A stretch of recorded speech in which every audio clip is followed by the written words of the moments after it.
Hello friends, in our previous videos we learned about list and tuples in Python. In this video we are going to learn about another very important data structure, that is sets in Python. A set is a data structure which is unordered and unindexed. In Python, sets are written in curly brackets.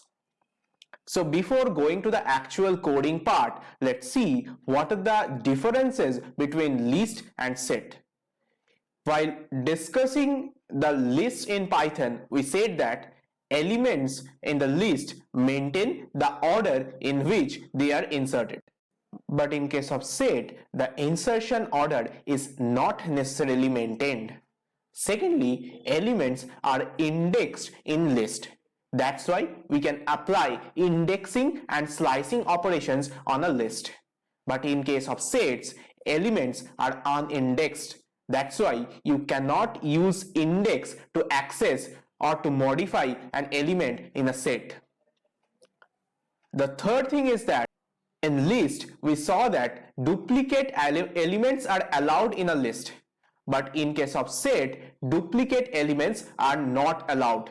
Even if duplicate elements are inserted, only one instant or one copy of such elements is retained.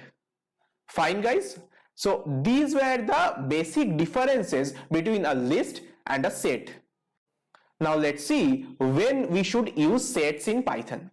We should opt for using set when the order of the elements is not important, and secondly there is a necessity to have unique elements in the data structure that we are using. With that being said, let's flip to Jupyter Notebook and let's see how we can create a set in Python, and after creating a set, let's verify its properties. Okay. So there are two ways to create a set.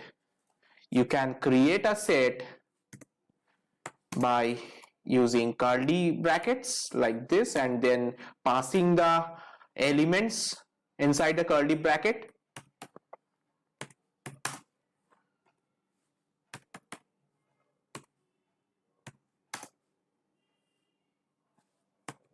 Like this.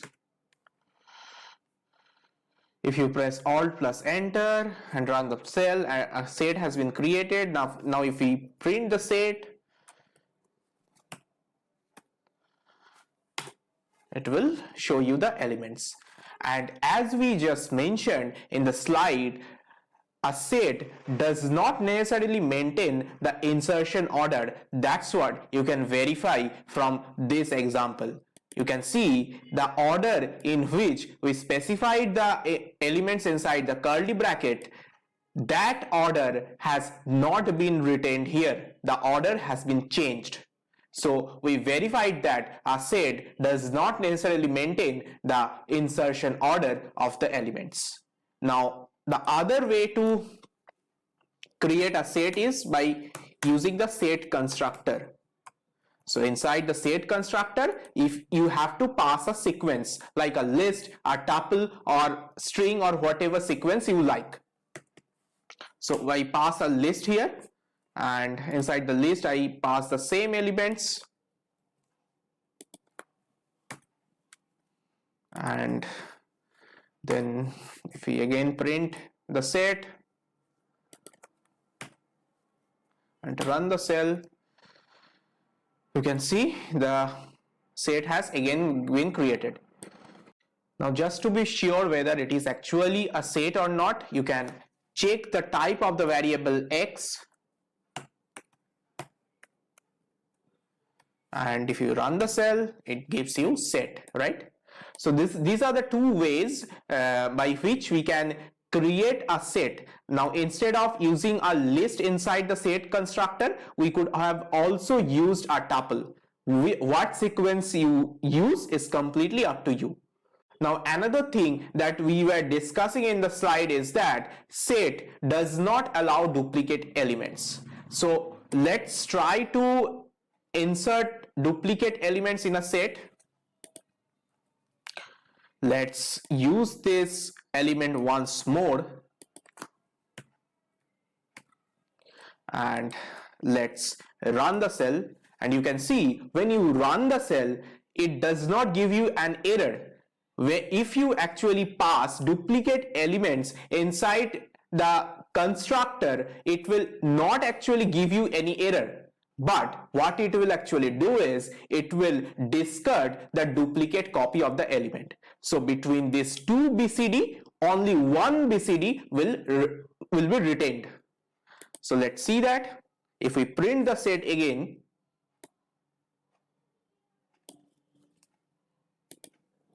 and run the cell, you can see only one BCD is remaining. Now the third point that we were discussing is that the elements in a set are unindexed.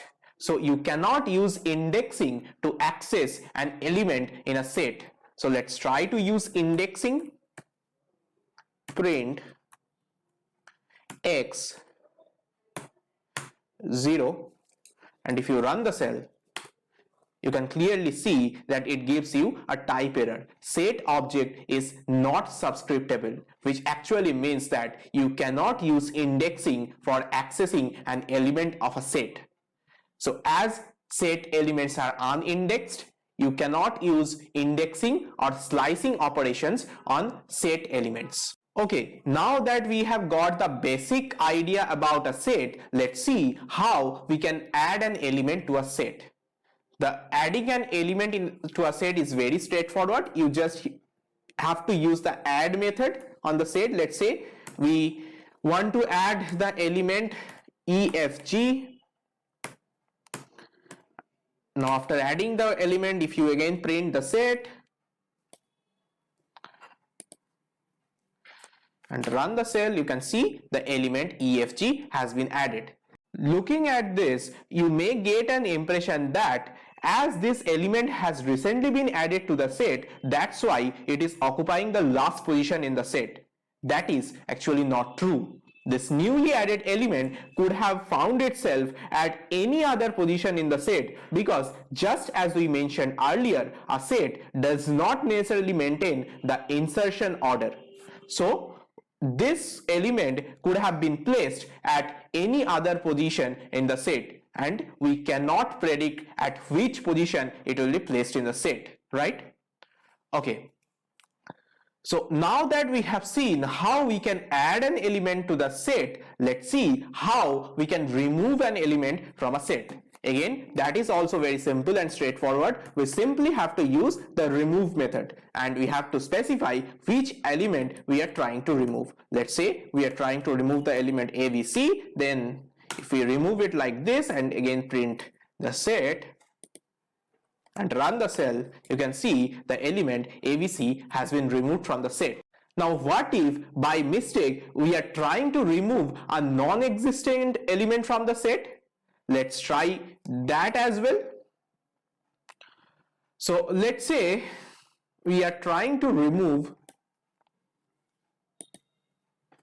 an element PQR which is not at all existing in the set. Now if we run the cell, you can see it gives a key error.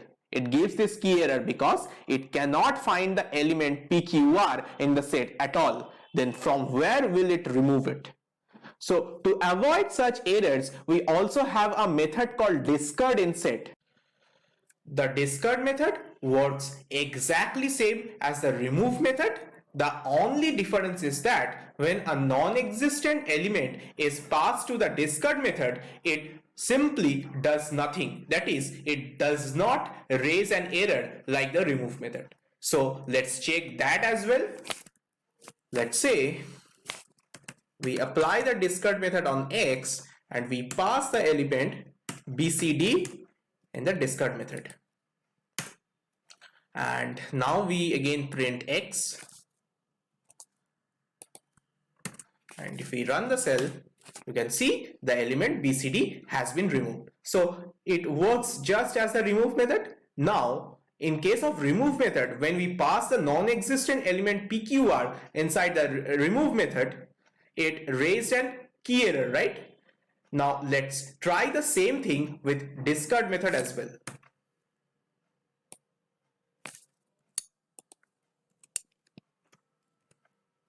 if we pass PQR and then we run the cell, you can see it simply does nothing and it raises no error at all. Now if we again print X, you can see the set has remained unchanged. So the discard method actually helps us to avoid an error while a non-existent element is passed as a parameter. Now we have seen how we can add and remove elements from a set. Now let's see how we can join two sets. Okay, before going to joining of sets, let me discuss one more method with which you can add elements to a set. Apart from the add method, there is one more method to do that, and that is the update method. So if you write it like this, x.update, and inside the update method, you have to pass the list or the sequence of elements that you want to add to the set. Let's say we want to add 4, 5, 6, comma, GHI. And after updating the set, if we print the set,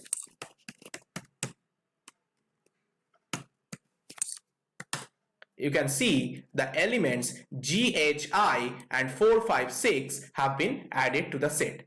So apart from the add method, this is one more method with which you can add elements to a set. And it's absolutely not necessary that you have to pass a list only. You can also use a tuple inside the update method. Okay, now let's discuss how we can join two sets. So to join two sets, there is a method called union. Let's declare one set, set 1, and let it have these values. And let's just declare another set, set 2, and let it have some other set of values like PQR, CDE,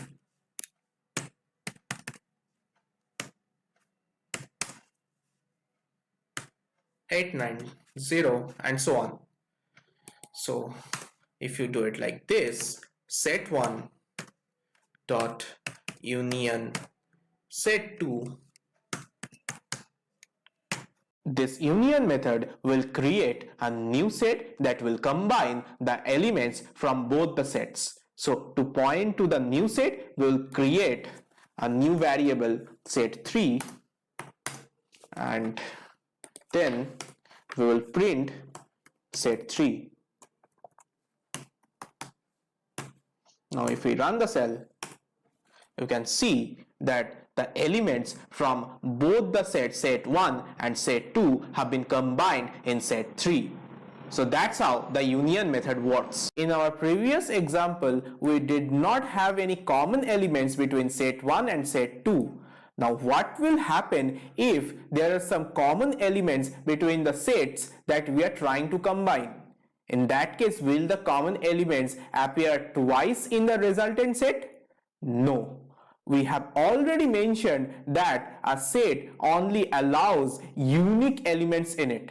So the elements that will be common between the two original sets that we are trying to combine, those common elements will appear only once in the resultant set. Let's verify that. Let's copy the entire code to a new cell. And let's have some common elements between set 1 and set 2. Let the common element be XYZ, XYZ and STU. So let's copy these two elements to this set as well.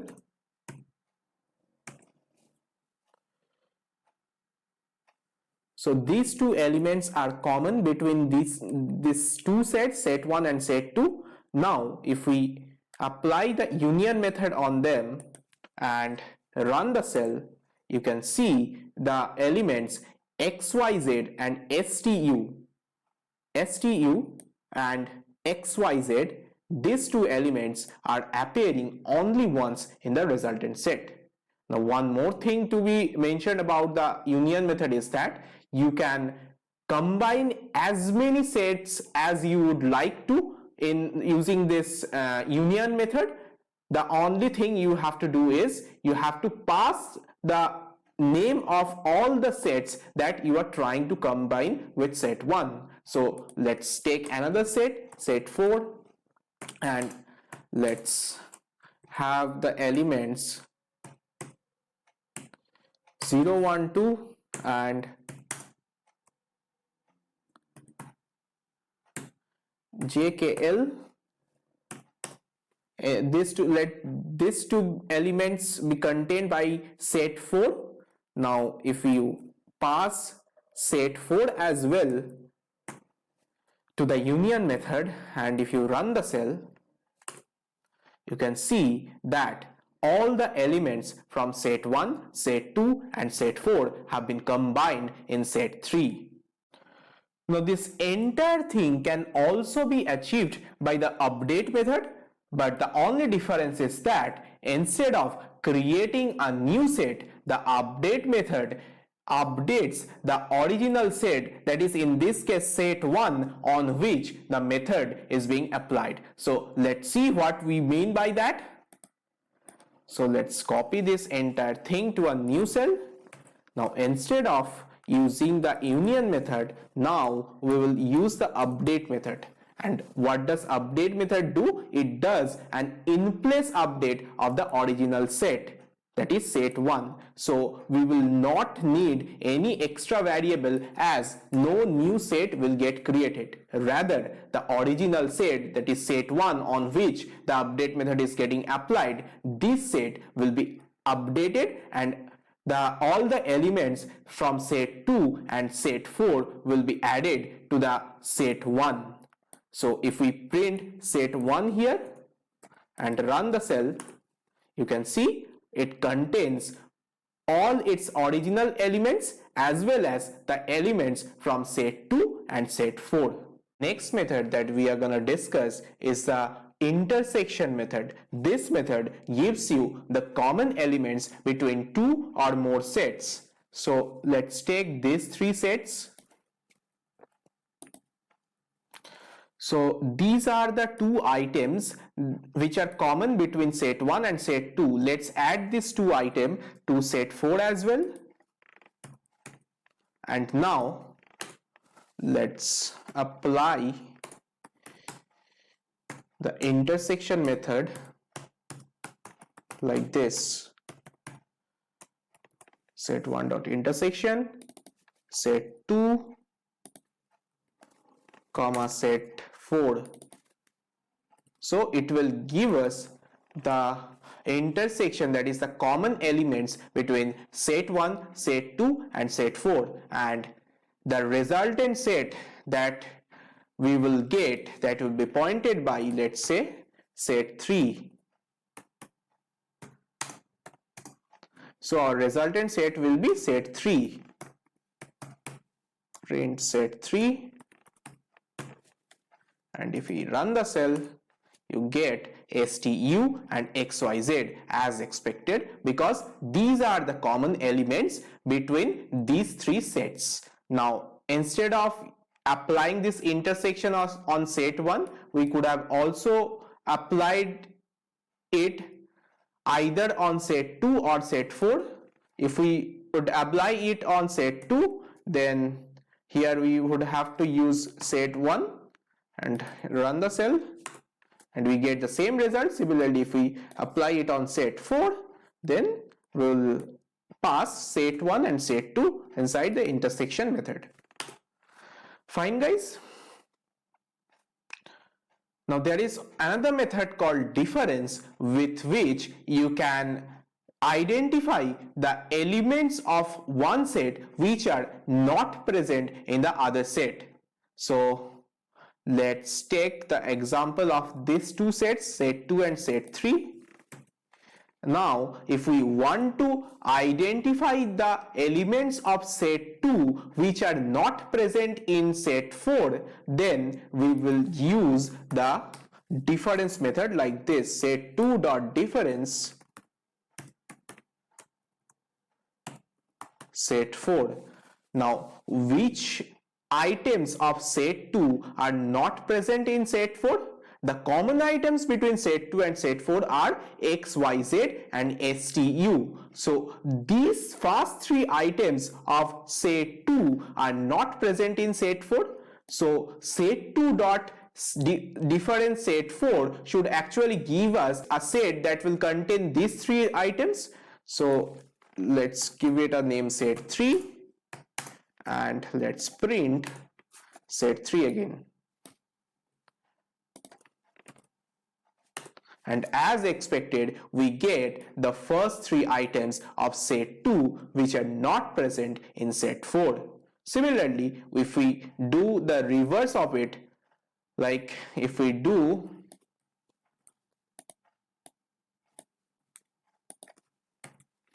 set3 equal to set4 dot difference set2, then it will give us the items of set4 which are not present in set2. So these two items of set4 are not present in set2.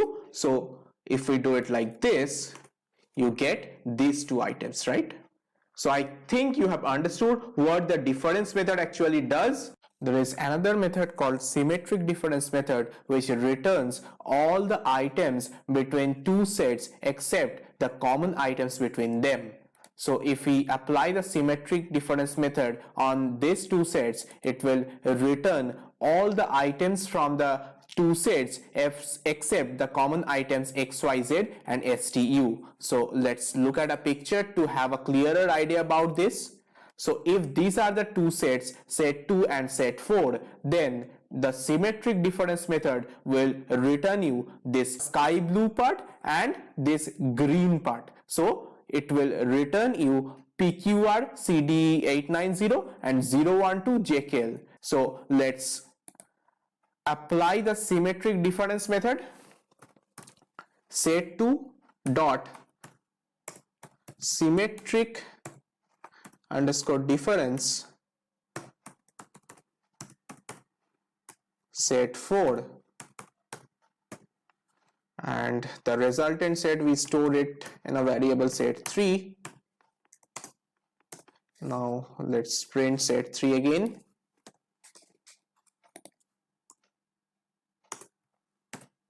and run the cell, and as expected we get these five items, these three items from set2 and these two items from set4. So except the common items xyz and stu, all the items from set2 and set4 are retrieved in the resultant set.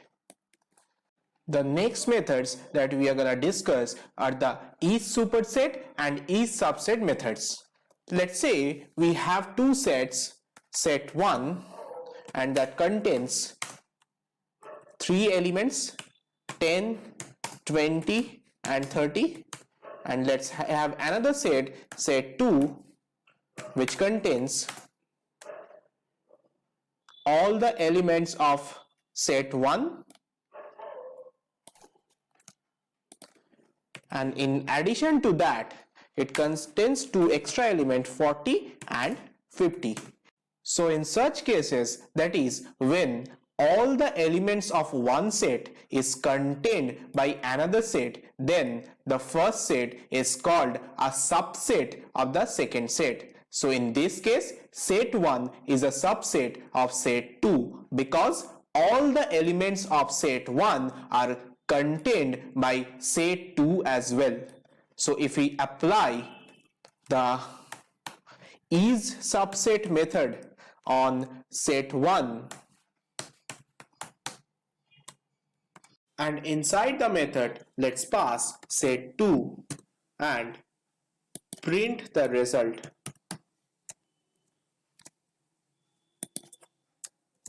And if you run the cell, okay, before running the cell we also have to run this cell. So this set 1 and set 2 have been created. Now if we run this cell, it gives us true. So when we ask the question whether set 1 is a subset of set 2 or not, it gives us true. So set 1 is a subset of set 2. Now, does set 2 also have a specific name? Yes. In such case, when set 1 is a subset of set 2, then set 2 is called the superset of set 1. Fine. The previous question was asked to set 1, that is whether set 1 is a subset of set 2 or not. Now the next question will be asked to set 2. We will ask the question whether set 2 is a superset of set 1 or not. So whether set 2 is a superset of set 1 or not, and we'll again print the result.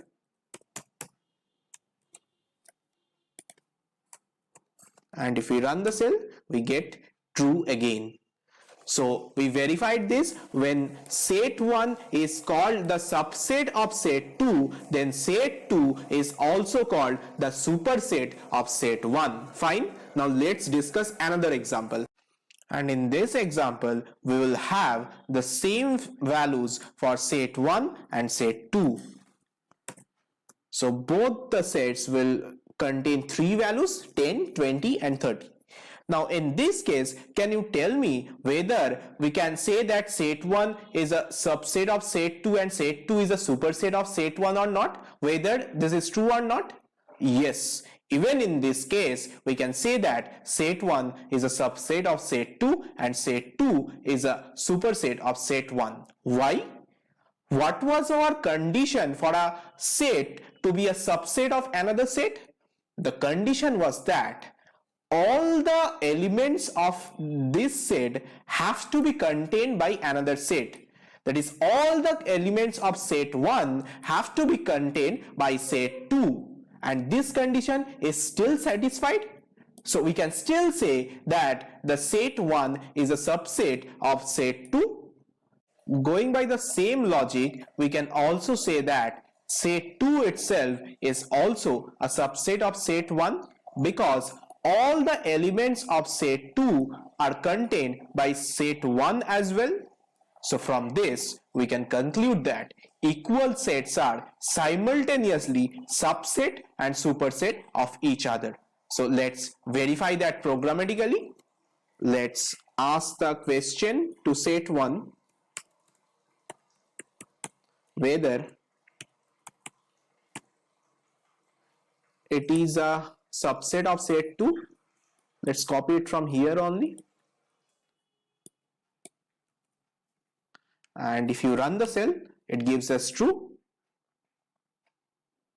Okay, before doing this, let's run this cell because we want to reinitialize set 1 and set 2. So currently set 1 and set 2 are containing same values. Now if we again rerun the cell, you can see set 1 is still a subset of set 2. Now if you ask the other question, if you just change the order, that is, if you ask whether set 2 is a subset of set 1 and run the cell, that also gives true. So as I just said, set 1 here is a subset of set 2 and set 2 here is a subset of set 1. And for the other question, that is whether set 2 is a superset of set 1 or not, that will also give you true. And whether set 1 is a superset of set 2 or not, that will again give you true. So for equal sets, we can always say that both the sets are simultaneously superset and subset of each other. The next method is disjoint method. This method returns true when two sets are disjoint sets. Two sets are said to be disjoint sets when they don't have any elements in common. So if we consider these two sets, don't they have any elements in common? No, they have certain elements in common, right? 10, 20 and 30. these three elements are common between these two sets. So if we apply the is disjoint method on them like this, set1 dot is disjoint set2, and if we print the result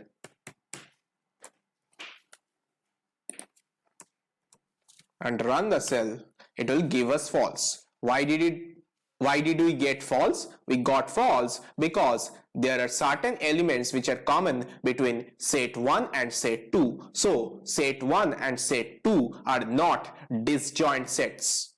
Now if we just change set 2 like this, if we just keep these elements 40 and 50, and then if we again apply set1 dot is disjoint set2 and run the cell, now we will get true because there are no longer any common elements between set1 and set2. So that's how this is disjoint method works. So we have covered most of the methods on sets. Now let's see how we can iterate over the elements of a set. Just like in case of list, we can do that using a for loop and the in operator. So if we write it like this, for element in set 1, let's say we want to iterate over the elements of set 1, then we'll write it like this, and we'll simply print the element, or we can do whatever we want to do with the element. Now if we run the cell, so you can see that all the elements get printed. Now before wrapping up with the video, let's just see how we can copy a set. Just like the list, we can copy a set using the copy method, set1 dot copy, and it will create a new set, and we will obviously need a new variable to point to that newly created set. Let the name of the variable be new set equal to set1 dot copy. So if you now print both of the sets, set1 and then the new set,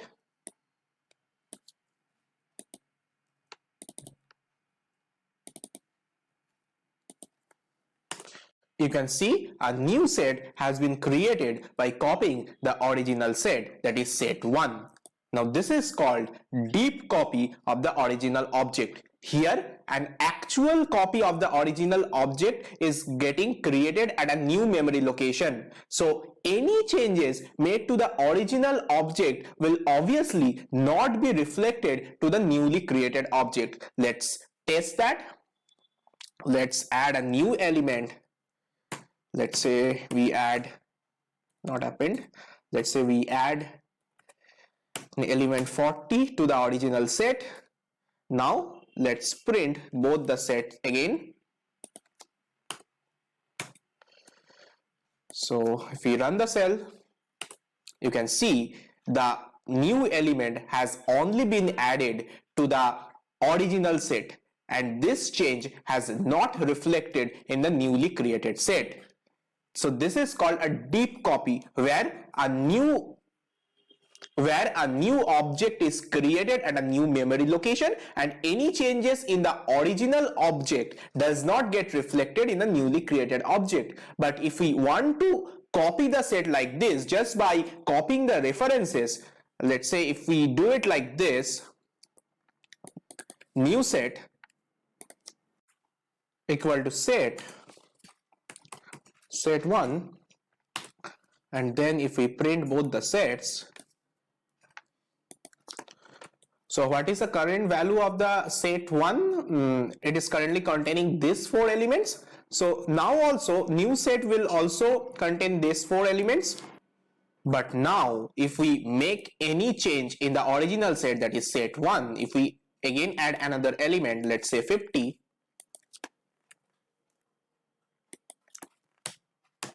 and then if we again print both the sets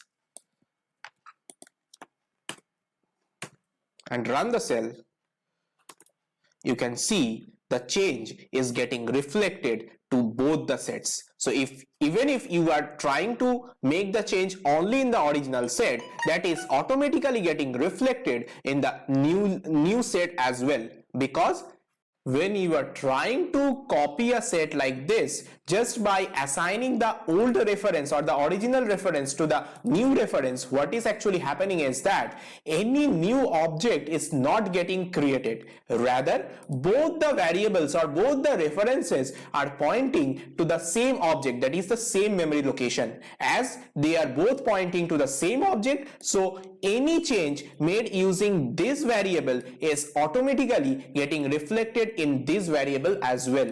This is called shallow copy of the original object. It's called shallow copy. And the earlier approach is called the deep copy. Fine.